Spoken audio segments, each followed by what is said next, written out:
बिस्मिल्लाहिर्रहमानिर्रहीम। अस्सलाम वालेकुम students, we will discuss biological method और साइंटिफिक मेथड। आज का जो हमारा टॉपिक है वो है बायोलॉजिकल मेथड या साइंटिफिक मेथड। स्टूडेंट्स याद रखो, ये इम्पोर्टेंट लॉन्ग क्वेश्चन भी है पहले चैप्टर में से और इसमें से शॉर्ट क्वेश्चन भी बनते हैं, तो मैं आप लोगों को साथ साथ बताऊंगा कि कौन से शॉर्ट क्वेश्चन इसमें से बनेंगे। तो स्टूडेंट्स फर्स्ट ऑफ ऑल हम देखते हैं कि what is biological method. Biological method होता क्या है या साइंटिफिक मेथड क्या होता है। तो the method which is used to solve biological problem, ऐसा मेथड जो बायोलॉजिकल प्रॉब्लम को सॉल्व करने के लिए इस्तेमाल होता है उसको हम कहते हैं बायोलॉजिकल मेथड। अब क्वेश्चन इज दैट कि व्हाट इज बायोलॉजिकल प्रॉब्लम, कि ये बायोलॉजिकल प्रॉब्लम क्या है जिसको हमने सॉल्व करने के लिए बायोलॉजिकल मेथड जो है उसका इस्तेमाल करना है। तो स्टूडेंट्स याद रखो, द क्वेश्चन या एनी प्रॉब्लम, कोई भी क्वेश्चन या कोई भी प्रॉब्लम जो साइंटिस्ट या बायोलॉजिस्ट के माइंड में खुद ब खुद आता है या कोई पर्सन अदर पर्सन जो है उससे कोई क्वेश्चन पूछता है, जी मुझे ये प्रॉब्लम है about living organisms. Living organisms के मुताल्लिक अगर बायोलॉजिस्ट के माइंड में खुद कोई क्वेश्चन आता है कि जी ये ऐसी चीज़ हो रही है तो ऐसी क्यों है। फॉर एग्जांपल प्लांट्स की बात करें या माइक्रो ऑर्गेनिजम्स की बात करें या एनिमल्स की बात करें, तो उसमें कोई ऐसी चीज़ जो न्यू हो, जो पहले ना देखी गई हो, जो पहले ना ऑब्जर्व की गई हो, तो वो जो क्वेश्चन आएगा वो जो प्रॉब्लम आएगी उसको हम कहेंगे बायोलॉजिकल प्रॉब्लम। और उस बायोलॉजिकल प्रॉब्लम को सॉल्व करने के लिए जो मेथड इस्तेमाल किया जाएगा उसको हम नाम देंगे बायोलॉजिकल मेथड। अब स्टूडेंट्स यहाँ पे ये आप लोगों के में मतलब समझने की बात है कि इस बायोलॉजिकल मेथड को इस्तेमाल करने के लिए या प्रॉब्लम को सॉल्व करने के लिए स्टेप्स कौन से हैं। तो हम one by one her steps की जो है डिटेल पढ़ेंगे कि कौन से स्टेप्स हैं, पहले हमने क्या करना है, उसके बाद क्या करना है, उसके बाद। तो following steps to solve biological problem. First पे है ऑब्जर्वेशन। स्टूडेंट्स एक कोई भी बायोलॉजिकल प्रॉब्लम है तो उस बायोलॉजिकल प्रॉब्लम को पहचानना जरूरी है, समझना जरूरी है कि असल में वो प्रॉब्लम है क्या। तो उसको समझने के लिए, उसको आइडेंटिफाई करने के लिए, उसको पहचानने के लिए ऑब्जर्वेशंस की जाती हैं।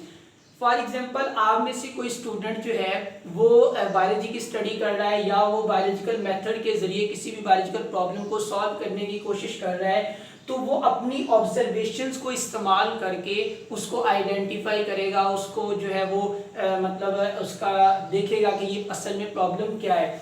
तो ऑब्जर्वेशंस, पहले तो ये समझ लो कि ऑब्जर्वेशन कैसे की जाती हैं।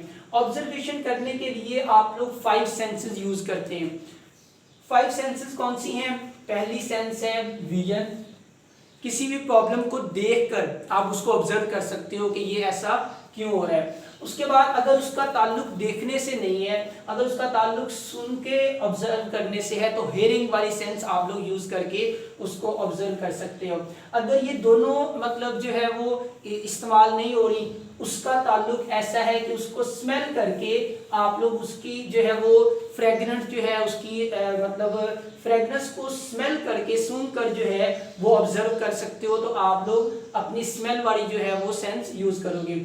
उसके बाद टेस्ट, फोर्थ जो सेंस है वो टेस्ट वाली है। फॉर एग्जांपल इसकी मिसाल ऐसे है कि एक प्लांट है, उसके लीव्स हैं, ठीक है, उस लीव से आप लोगों ने मेडिसिन बनानी है या कोई भी जो है वो अदर उसको यूजफुल वे में के लिए इस्तेमाल करना है, तो आप उस लीव्स को या सीड को जो है वो टेस्ट करके उनका पता लगा सकते हैं। एक तो मेथड है कि केमिकल तरीके से आप उसको पता लगाओ कि ये एसिडिक नेचर है या बेसिक नेचर है। दूसरा ये कि आपने इमरजेंसी में उसको चेक करना है, तो आप थोड़ा सा टेस्ट करके कि उसका जो है वो टेस्ट एसिडिक है या बेसिक है। इसी तरह टच करके, कुछ प्रॉब्लम्स ऐसी होंगी जिनमें ये सेंसेस इस्तेमाल नहीं होंगी, टच करने से उसकी जो है वो आप लोगों को ऑब्जर्वेशन जो है उसका पता चलेगा। तो ये 5 सेंसेस हैं। होता ये कि कोई ऐसी प्रॉब्लम होती है जिसमें ये पांचों की पांचों यूज हो सकती हैं, कुछ ऐसी प्रॉब्लम्स होती हैं जिसमें इनमें से 2 या 3 इस्तेमाल हो सकती हैं, और कुछ ऐसी होती हैं प्रॉब्लम्स जिनको सॉल्व करने के लिए या उनकी ऑब्जर्वेशंस के लिए आप कोई एक जो है वो सेंस इस्तेमाल करते हो। उसके बाद इंपॉर्टेंट शॉर्ट क्वेश्चन पेपर में आता है differentiate between qualitative and quantitative observations, या what are qualitative and quantitative observations, या what are the types of observations. तो दो तरह की ऑब्जर्वेशंस होती हैं, क्वालिटेटिव और क्वांटिटेटिव। अब अगर हम देखें इनका मतलब समझने के लिए इसको ये है कि क्वांटिटेटिव जिसको हम मेजर कर सकते हैं।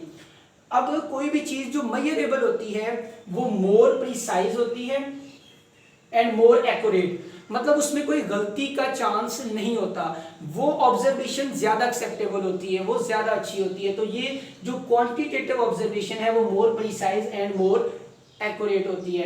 इसी तरह क्वालिटेटिव है, क्वालिटेटिव में आप लोग क्वालिटी बताते हो कि कोई चीज ज्यादा है या कम है, अच्छी है या बुरी है, उसका मतलब बड़ी है या छोटी है। इसकी एक छोटी सी एग्जांपल ये है, फॉर एग्जांपल कोविड-19 का बुखार जो है वो कोविड-19 एक प्रॉब्लम है, ये बायोलॉजिकल प्रॉब्लम ही है, तो इसका बुखार जो है वो होता है। अब एक ऑब्जर्वेशन ये है कि एक साइंटिस्ट कहे कि क्वालिटेटिव ऑब्जर्वेशन में एक साइंटिस्ट ये कहे कि जी कोविड-19 का जो पेशेंट होगा उसको बुखार ज्यादा होगा और अदर जो पेशेंट होगा उसको बुखार कम होगा, ये क्वालिटेटिव ऑब्जर्वेशन है।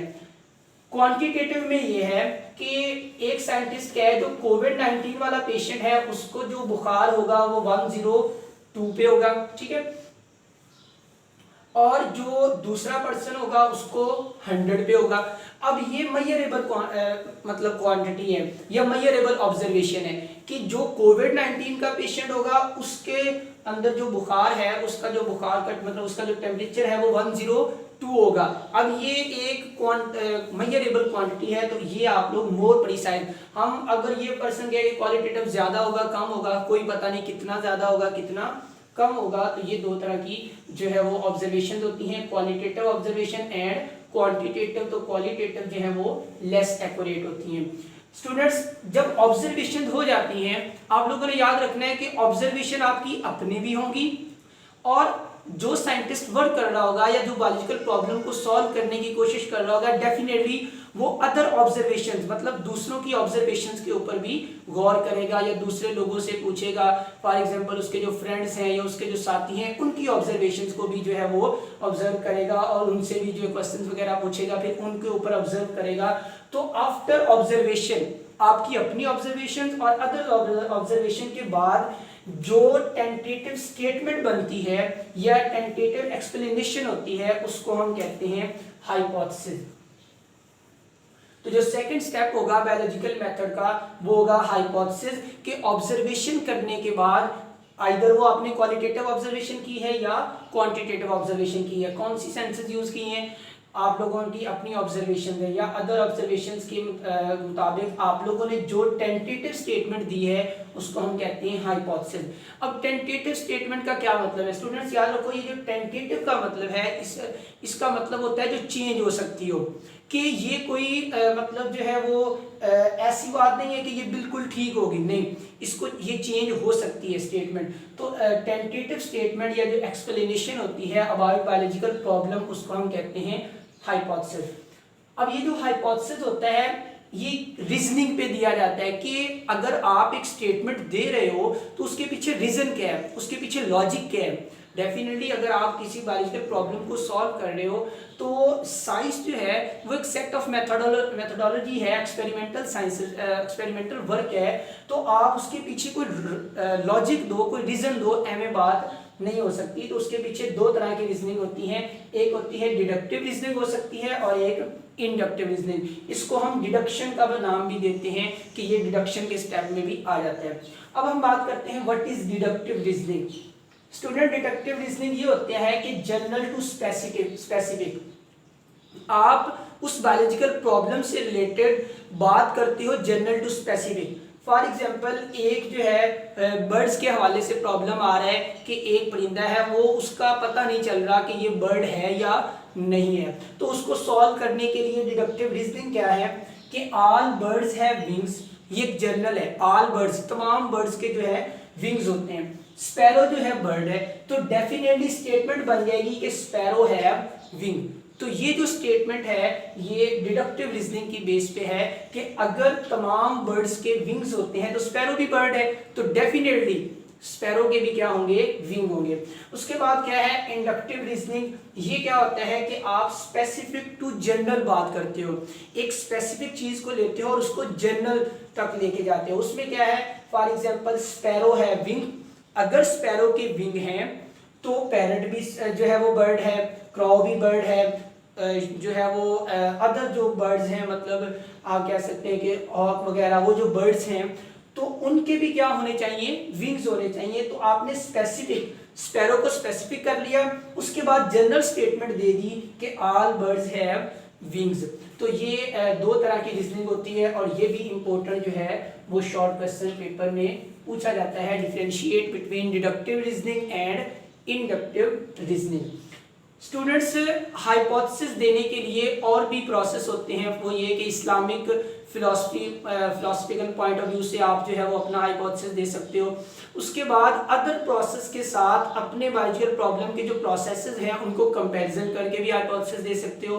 उसके अलावा इमेजिनेशन, अपने तखय्युल के हवाले से भी जो भी बायोलॉजिकल प्रॉब्लम को सॉल्व कर रहा होगा वो अपने इमेजिनेशन के हवाले से भी हाइपोथेसिस दे सकता है। उसके अलावा एक और मेथड है कि पसंदीदगी की बेस पे कि आप मतलब एक स्टेटमेंट को पसंद करते हो कि जी ये है, तो आप उसके मुताबिक भी हाइपोथेसिस दे सकते हो। अब ये अलग बात है कि आगे वो रिजेक्ट होती है या नहीं होती, तो उसके लिए अब वो इस हाइपोथेसिस को ठीक साबित करने के लिए या एक्सेप्ट करने के लिए एक्सपेरिमेंट किए जाते हैं। तो थर्ड जो स्टेप होगा बायोलॉजिकल मेथड का वो क्या है, एक्सपेरिमेंट। कि किसी भी साइंटिस्ट ने जो हाइपोथेसिस दी है, जो हाइपोथेसिस दिया है आफ्टर डिडक्शंस, उसके ऊपर एक्सपेरिमेंट करेगा कि आइदर वो हाइपोथेसिस ठीक है या गलत है। तो hypothesis tested again and again, उस हाइपोथेसिस को अगेन दोबारा से दोबारा जो है वो टेस्ट किया जाता है। अब स्टूडेंट याद रखो, जब एक हाइपोथेसिस बार बार टेस्ट किया जाए और टेस्ट करने के बाद मतलब जितने भी टेस्ट के रिजल्ट आए वो हाइपोथेसिस को सपोर्ट करें कि जी ये हाइपोथेसिस बिल्कुल ठीक है, या ये जो बात की गई है, ये जो स्टेटमेंट है, ये जो एक्सप्लेनेशन है ये बिल्कुल ठीक है, तो स्टूडेंट उसको हम कहते हैं थ्योरी, वो एक थ्योरी बन जाती है। तो थ्योरी की डेफिनेशन क्या होगी, series of hypothesis supported by result of many tests, कि बहुत ज्यादा टेस्ट किए गए और उन टेस्ट का जो रिजल्ट है उसने सपोर्ट किया हाइपोथेसिस को, तो ये क्या बन जाती है, थ्योरी बन जाती है। तो बायोलॉजी के अंदर जो है सेल थ्योरी है, ठीक है, डार्विन्स थ्योरी है। उसके बाद एक इंपॉर्टेंट शॉर्ट क्वेश्चन पेपर में आता है व्हाट इज गुड थ्योरी या रिप्रोडक्टिव थ्योरी। तो आप लोगों की बुक में ये दिया गया है, तो आप लोगों ने याद रखना है कि ऐसी थ्योरी जिससे new ideas and new suggestion जो हैं वो अराइज होती हैं, ऐसी थ्योरी जो मतलब दूसरे साइंटिस्ट को या उस अपने जो बंदा प्रॉब्लम को हल कर रहा है उसको नए नए आइडियाज जो है दे या नई सजेशन के बारे में बताए, उस थ्योरी को हम कहते हैं रिप्रोडक्टिव थ्योरी। उसके बाद स्टूडेंट याद रखो, एक बायोलॉजिकल प्रॉब्लम पे कोई एक पर्सन वर्क नहीं कर रहा होगा, उसी एरिया में कोई 10 से 15 लोग या ज्यादा लोग जो है वो वर्क कर रहे होंगे उस प्रॉब्लम को सॉल्व करने के लिए। तो एक पर्सन अगर थ्योरी जो है वो बताता है, थ्योरी जो है एक्सप्लेन करता है, तो बाकी पर्सन जो है जो बाकी साइंटिस्ट हैं उस थ्योरी को रिजेक्ट करने की कोशिश करेंगे। तो अगर जो है theory can never be rejected after many test and experiment, बहुत सारे टेस्ट किए जाए उसको रिजेक्ट करने के लिए, एक्सपेरिमेंट किए जाए उसको रिजेक्ट करने के लिए, अदर साइंटिस्ट उसको रिजेक्ट करने के लिए एक्सपेरिमेंट करें, लेकिन अगर वो थ्योरी जो है वो रिजेक्ट ना हो तो वो बन जाता है लॉ, साइंटिफिक लॉ। अब ये जो लॉ होता है ये इररिफ्यूटेबल होता है, यूनिवर्सल होता है, ऑल ओवर दी वर्ल्ड इसको एक्सेप्टेड मतलब एक्सेप्ट किया जाता है, माना जाता है, तो ये एक्सेप्टेड होता है। कैन नेवर बी चेंज, ये चेंज नहीं हो सकता। याद रखो थ्योरी चेंज हो सकती है, लेकिन अगर theory after many experiments law बन जाए तो वो कैन नेवर बी चेंज। तो जो बायोलॉजी के अंदर लॉज हैं वो है मेंडल्स लॉ ऑफ इनहेरिटेंस और हार्डी-वेनबर्ग लॉ। तो ये बायोलॉजी के अंदर एक दो लॉ हैं जिसको जो एग्जांपल्स के तौर पर शॉर्ट क्वेश्चन में पूछे जाते हैं कि write any two laws, name the any two laws given by biology मतलब बायोलॉजी के अंदर कौन से लॉज जो हैं वो दिए गए हैं, तो उनको दो के नाम बताएं। तो स्टूडेंट्स ये था बायोलॉजिकल मेथड। ये पूरा लॉन्ग क्वेश्चन भी है और इसमें जो शॉर्ट क्वेश्चन बन सकते थे, जो पॉसिबल शॉर्ट क्वेश्चन थे वो मैंने आप लोगों को बता दिए। ओके स्टूडेंट्स, अल्लाह हाफिज़।